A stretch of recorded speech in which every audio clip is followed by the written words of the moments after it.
이봐요, 당신. 그래요.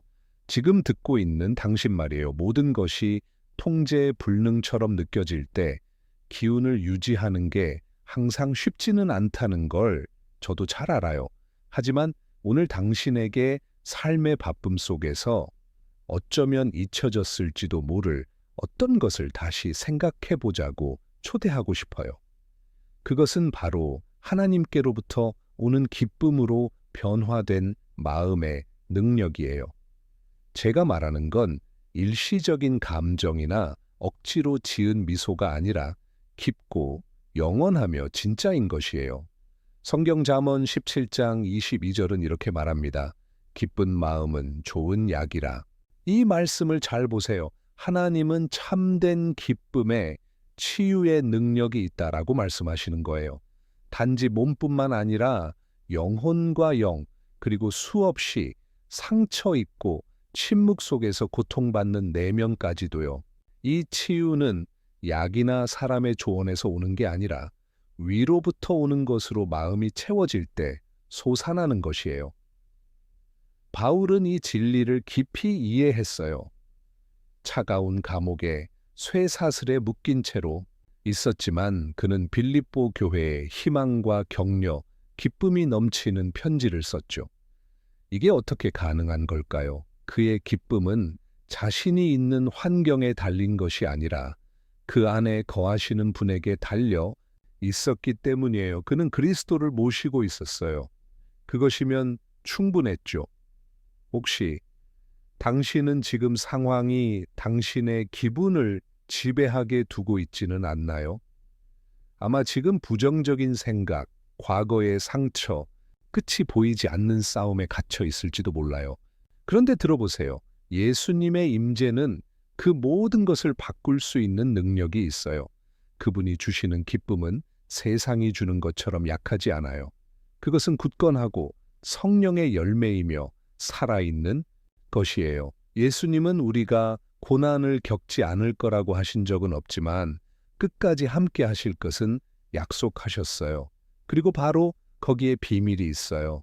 당신이 모든 걸 이해하지 못해도 그분을 신뢰하기로 선택할 때 마음은 쉼을 얻기 시작해요. 그 쉼은 기쁨의 원천이 되죠. 모든 게 잘 되었기 때문이 아니라 당신이 누가 모든 것을 돌보고 계신지 알기 때문이에요. 야고보서 1장 2절은 우리에게 시험 중에도 기뻐하라고 도전해요. 처음엔 미친 소리 같지만 사실 하늘의 지혜예요. 그리스도 안에서 마음이 새로워진 사람은 어려운 시간 또한 성장하고 성숙하며 하나님께 더 가까이 갈 기회임을 배우게 돼요. 이런 맥락에서의 기쁨은 믿음의 행동이에요. 이것은 고통을 부정하는 것이 아니라 그 너머를 바라보는 것이에요. 혼돈 속에서도 하나님의 선하심을 보는 것이고 어두운 날에도 하나님이 여전히 우리의 빛이 되신다는 것을 인식하는 것이에요. 그 진리를 마음에 품고 살아갈 때 기쁨은 더 이상 드문 것이 아니라 삶의 방식이 돼요. 그러니 오늘 당신의 마음을 하늘에 맞추기로 선택하세요. 말씀으로 영혼을 채우고 잠언의 지혜를 묵상하며 예수님과 사도들의 가르침 속을 걸어가세요. 기쁨이 하늘에서 마법처럼 떨어지기를 기다리지 마세요. 기쁨은 날마다 내리는 결정의 열매예요. 그리스도 안에 거하는 것. 그리고 만약 지금 당신이 너무 약하다고 느끼고 혼자 힘으로는 안 될 것 같다면 기도하세요. 사랑 많은 아버지께 말하듯이 하나님께 말하세요. 그분은 당신을 이해하세요. 그분은 상처가 어디 있는지 정확히 알고 계시고 온전히 새롭게 하길 원하세요.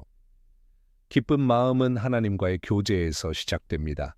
깨어진 마음에서, 진실한 헌신에서 오늘 당신의 마음이 하나님의 기쁨이 꽃피는 비옥한 땅이 되기를 기도합니다.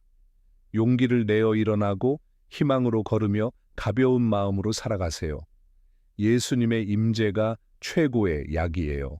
그리고 그분이 당신과 함께 계시다면 삶의 감옥 속에서도 웃을 이유가 있어요. 아마 당신은 이렇게 묻고 있을지도 몰라요. 모든 게 무너지는 것 같은데 어떻게 기뻐할 수 있죠?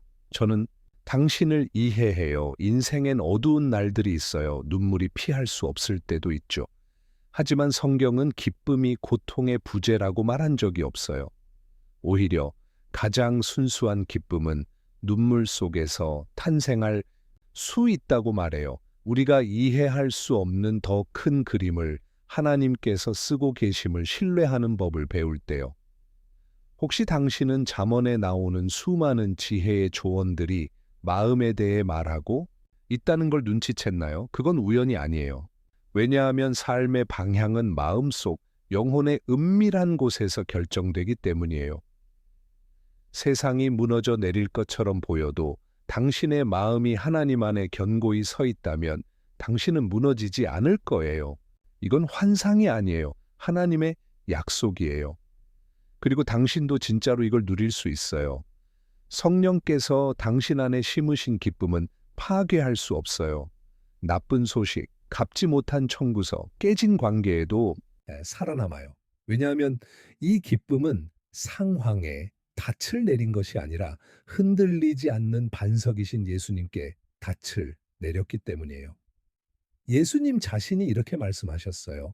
내가 너희에게 평안을 주노라. 내가 주는 평안은 세상이 주는 것과 같지 않다.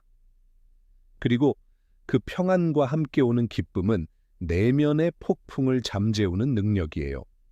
신약 성경을 보면 기쁨은 항상 믿음과 성령의 임재와 연결되어 있어요. 우연히 느끼는 것이 아니라 하나님으로 채워질수록 자라나는 것이죠. 그러니 말씀으로, 찬양으로, 기도로 당신의 날들을 채우세요. 영혼을 강하게 하는 것으로 자신을 먹이고 약하게 하는 것으로부터 멀어지세요. 기쁨은 씨앗처럼 계속해서 길러야 해요. 슬픔이 당신의 자연스러운 상태라는 적의 거짓말에 속지 마세요. 그건 거짓말이에요. 당신은 하나님의 영광을 비추도록 지음받았어요. 그 영광은 빛을 주고 색을 더하고 생명을 가져다 주어요. 기쁜 마음은 소수만의 특권이 아니에요. 하나님의 자녀 모두에게 주어진 유산이에요.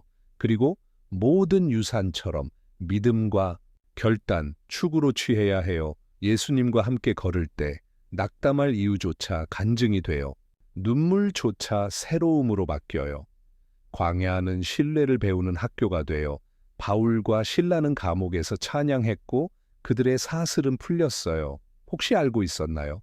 어떤 감옥은 힘이 아닌 찬양으로 무너진다는 걸요? 세상은 당신의 반응을 지켜보고 있어요. 많은 사람들이 당신의 믿음이 진짜인지 말뿐인지 궁금해하죠. 그리고 당신이 어려운 날에도 하나님 안에서 기뻐하기로 선택할 때 당신의 삶은 말 없이도 복음을 전하기 시작해요. 당신의 기쁨은 빛이 되고 미소는 무기가 되고 신뢰는 하늘을 끌어당겨요. 당신은 고개 숙이고 다닐 필요 없어요. 강한 척 가면을 쓰지 않아도 돼요. 진정한 힘은 하나님께 드려진 기쁜 마음에서 나와요. 거기서 전쟁 중에도 평안히 걷는 이들의 비밀이 드러나요. 그들은 예수님 안에서 이미 승리를 얻었음을 발견했어요. 비록 아직 눈에 보이지 않더라도요. 어쩌면 지금 당신에게 필요한 건 단 한 걸음일지도 몰라요. 믿음의 행동 하나, 단순한 진심 어린 기도 하나, 주님께로부터 오는 이 기쁨을 살 수 있도록 도와주세요. 이건 느끼는 것의 문제가 아니라 결단의 문제예요. 그리고 당신이 성령님께 공간을 내어드리기로 결심할 때 그분은 불가능해 보이던 것을 변화시키기 시작하세요. 기쁨은 피어나고 삶은 다시 색을 입게 돼요. 하나님의 빛이 닿지 못할 만큼 어두운 곳은 없어요. 하늘의 기쁨이 건져내지 못할 만큼 깊은 슬픔도 없어요. 당신의 마음은 그리고 반드시 더 나은 날을 살게 될 거예요. 왜냐하면 바깥의 상황이 바뀌어서가 아니라 지금 이 순간에도 하나님이 당신 안에서 새로운 일을 시작하고 계시기 때문이에요. 그리고 그 변화는 만약 지금까지 이 메시지가 당신의 마음에 닿았다면 이제는 단순히 듣는 것을 넘어 영혼을 하나님 앞에 여는 시간이에요. 지금까지의 모든 말은 이론이 아니라 진짜 삶의 이야기고 주님께서 새롭게 시작하라고 주시는 초대장이에요. 주님의 기쁨 안에서 강함과 치유를 찾는 그 변화는 기도로 시작돼요. 아름다운 말이 아니라 진실한 부르짖음과 깨어진 영으로 드리는 고백. 주님, 제가 주님이 필요해요. 함께 기도해요. 나의 하나님, 아버지시여, 이 시간 저는 제 모든 것, 저의 실수, 고통 스스로 강해지려 했던 실패한 시도들을 가지고 주 앞에 엎드립니다. 주의 임재 없이는 참된 기쁨이 없음을 고백합니다. 그러므로 오늘 아버지, 제 마음을 새롭게 해주세요. 저의 내면을 변화시켜 주세요. 상황에 의존하지 않고 주님의 변함없는 사랑에서 솟아나는 그 기쁨을 제 안에 심어주세요. 슬픔이 저를 지배하도록 허락했던 시간들, 주님이 함께 계심을 믿지 못했던 그 순간들을 용서해 주세요. 바울이 감옥에서도 신뢰했던 것처럼 저도 신뢰하게 해주세요. 쇠사슬이 아플 때에도 노래하게 해주시고 모든 게 어두워 보여도 웃을 수 있게 해주세요. 주님은 절대 저를 버리지 않으신다는 걸 알지만 제 마음 깊은 곳에서 외칩니다. 제발 주님, 저를 버리지 말아주세요. 주의 은혜를 제게 보여주세요. 주의 영광을 제 삶에 비춰주세요. 주의 말씀에서 밝히 드러난 그 신적, 약인 기쁨으로 제 마음을 치유해 주세요. 성령님, 제 안에 거해 주세요. 매일을 살아갈 수 있도록 도와주세요. 주님의 음성을 듣는 법, 주님을 느끼는 법, 주님을 의지하는 법을 가르쳐 주세요. 비록 제 육신은 끝까지 자신만 의지하게 하려 하겠지만 저는 주님을 사랑합니다. 인생의 모든 순간에 주님과 함께하고 싶어요. 제 존재의 가장 깊은 곳에 닿아주세요. 아무도 보지 못하는 상처를 치유해 주시고 오직 하늘만이 줄 수 있는 가벼움을 제 안에 피어나게 해주세요. 주님의 기쁨이 제 힘이라는 것을 증거하는 살아있는 사람이 되게 해주세요. 사람들이 제 안에서 주님의 빛을 보게 해주세요. 가장 흐린 날에도요. 목적 있는 삶을 살고 믿음으로 걷고 가진 것으로가 아니라 누구의 것인지를 알기에 기뻐할 수 있도록 도와주세요. 어려운 날들 속에서도 제 영혼을 붙들어 주시고 제 마음이 주의 평안이 머무는 처소가 되게 해주세요. 저를 포기하지 않으신 주님 감사합니다. 주님 안에서 언제나 다시 시작할 수 있다는 것을 일깨워 주셔서 감사합니다. 오늘 하루를 축복해 주시고 저와 제 가족, 친구들을 지켜주세요. 제 지인들을 주께서 구원해 주시고 필요하다면 저를 사용해 주세요. 그러나 무엇보다 주님께서 그들 모두의 삶의 중심이 되어주세요. 주님, 우리와 함께 해주세요. 예수님의 이름으로 기도드리며 감사드립니다. 아멘. 이 기도가 당신의 마음을 만졌다면 아래에 댓글을 남겨주세요. 기쁜 마음은 나의 매일의 약이에요. 이것은 당신뿐만 아니라 이 글을 보는 다른 이들에게도 큰 축복이 될 거예요. 그리고 매일 함께 기도하기 위해 채널을 구독하는 것 잊지 마세요. 여기선 당신이 혼자가 아니에요.